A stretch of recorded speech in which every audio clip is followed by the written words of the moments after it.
ناولنا هذا الله يخليك، ناولنا هذا ملون هيك وحلو. بدي اشخص وانا رايح على مصر. تسلم تسلم يا استاذ، تسلم. خلي لي اياك.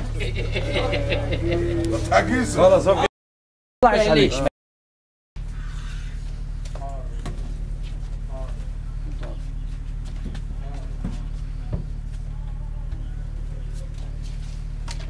هذا ناولنا هالقميص الله يخلي لي اياك يا معلم. ايوه ملون وحلو هيك مزوج.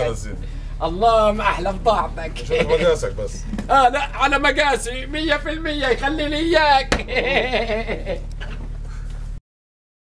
هل من صعوبات واجهتك خلال التصوير؟ صعوبات زائلة رغم قلة الإمكانيات، لكن العمل بالتفاهم والتأقلم مع طاقم العمل مع بعضينا والتعاون مع بعضينا، يعني هذا بسهل العمل، وإن شاء الله حيكون العمل ناجح وتشوفوه في شهر رمضان إن شاء الله على شاشة تلفزيون فلسطين. شكرا. أستاذ بس يا ريت تحدثنا عن هذا العمل. بخصوص المسلسل اللي احنا شغالين فيه، هذا مسلسل ان شاء الله حينزل في رمضان، طبعا كله بمشيئة الله. المسلسل بتحدث عن 30 حلقة تلفزيونية مع التتر طبعا، بيحكي عن هموم وقضايا للشعب الفلسطيني، يشرحها وبنوضحها للناس بشكل كوميدي.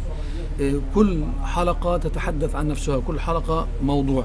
في حلقة عن الكهرباء، في حلقة عن الرجل البخيل، في حلقة عن الزوج أكثر من ست. يعني إن شاء الله أنا ما بدي أحرق المسلسل كثير، وفي حلقات إن شاء الله نأمل من الله أن تنال إعجابكم. وهذا عمل فلسطيني تصوير وإدارة، كل ما يخص العمل من ألف إلى ياء فهو فلسطيني وبجود فلسطيني. شكرا. العفو.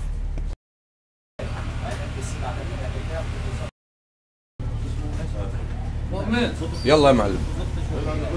المهم احنا نشط كل اوكي. والله احنا بنشتغل في مسلسل فلفل.